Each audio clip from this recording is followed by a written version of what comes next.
Hey guys, it's me LVL, and gotta cut right to the chase because I got a lot of stuff to say today, especially about Mass Effect 3. The extended cut came out today, and I just finished playing and watching all four of the new endings. And I say four because apparently they added a new one, so let's get straight to it. First off, apparently Square Enix has stated that they are willing to make a Final Fantasy VII remake, but only after they make a Final Fantasy better than Final Fantasy VII. Which I'm not. I mean, there's an article on it, so you can read that. They're probably all over the place, but like that's basically the gist of it. They don't want to make. They're saying that all the Final Fantasies that have come out so far have not really been up to snuff, or up to the standard, or any any case better than Final Fantasy VII, and they won't. They don't want to make. They don't want to do a remake until they make a Final Fantasy that's better than Seven. I gotta say, that's a pretty tall order. I mean, for a lot of fans, old and new, Final Fantasy VII is like the number one. It's like their favorite game. Personally, that's my second favorite. I have my first favorite is Final Fantasy X, but I also love Final Fantasy VII. And I gotta say, that's a pretty tall order.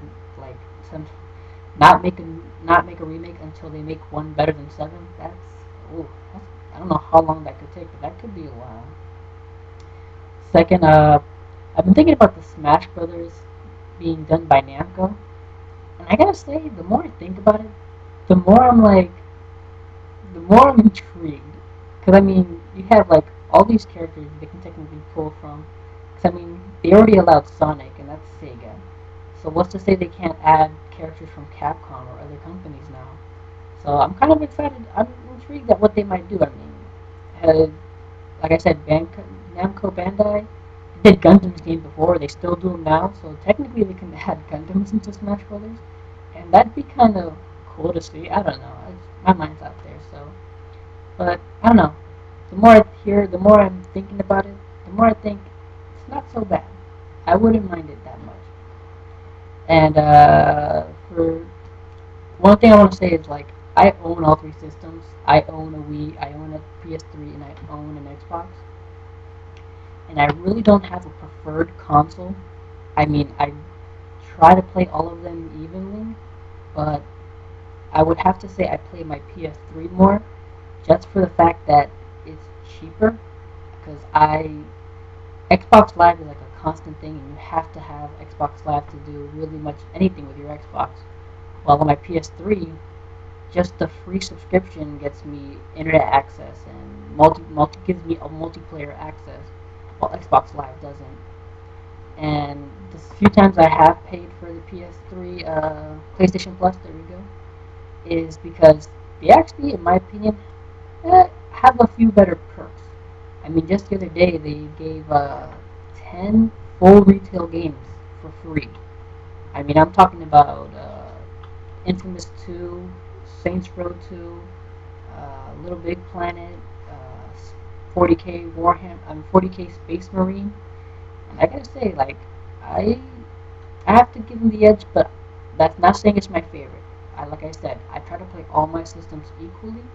Like my Mass Effect, it's on my 360. I started the series on 360 and I kept it on 360. So it's not my favorite. I try to play all my games evenly. But with that said, I do play my PS3 more because it's easier and it's free to play with other people. It's free to play multiplayer. While for Xbox, it's not. You have to have gold. Now it's the big thing for Mass Effect 3. All right. First off, let me say I was, like I said before, I was one of the people that did not like the endings to Mass Effect 3. With these new endings, I got to say I'm pleased.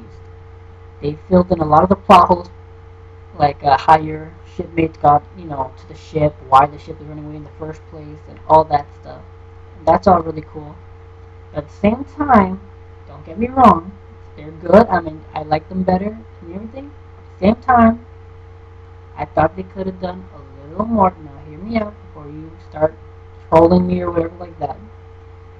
The things I'm talking about are, they said they would emphasize the decisions you made in the past games, but, unless those 2D arts change depending on what you did with the Geth and the Quarians and all that, I mean, it's not really that much of a difference. I mean, again though, I love the new endings. The new endings are so much better than the original endings, and they explain a lot more. But that being said, I could have done with a little more of the showing of your decisions. I mean, like I said, they explained them, but they didn't really show them like their outcome. I mean, yes, we saw the Krogan being that was in 3. What decisions did I make in 2 affect this ending? The endings now. They really didn't show that, and that's what they said they would do. But again, I'm being nitpicky. Like again, I said, I love the new endings. One thing that I was annoyed about is during the I don't want to say too much because of spoilers, but one thing that I was annoyed about the I think it's either the synthesis ending is they show a Geth and a Quarian talking, and the Quarian has no mask on. You can clearly see the Quarian's face. Now, with that said, why could they not show Tally's face? I mean, how hard would it have been to just insert one extra scene that showed her face? I mean, for the love of Mike, you show this random Quarian's face, but you can't show us our love interest's face? I mean, seriously. It was just one thing. I mean, I know people want to keep it ambiguous as to how she looks, but I mean, they show a random Korean face, you can kind of get the gist of what she would look like. I mean, seriously, it's kind of ridiculous. And that, but again, me being nitpicky. Overall, though, I really enjoyed the new endings. The fourth ending, I really did get a kick out of, especially since I did it by accident and I didn't really mean to do it. And for spoiler sake, I'm just saying it now. I'm not telling you how it is the ending. I'm telling you how to get the ending. And it's basically when you come to the 3 decisions, you shoot at the child, and it'll kick off the new fourth ending. So again, just in case, I'm not giving any spoilers out, but the fourth ending really, kind of a kick in the balls to the indoctrinated theory. But at the same time, I don't know. It could be debated out of like whichever way you see it. But either way, I want to say I did enjoy the new endings. I thought they were really good, and like I said, a little more could have been done. But again, that's just probably being nitpicky. I love Mass Effect 3 even more now because of these new endings. And like for me, these endings make the game perfect.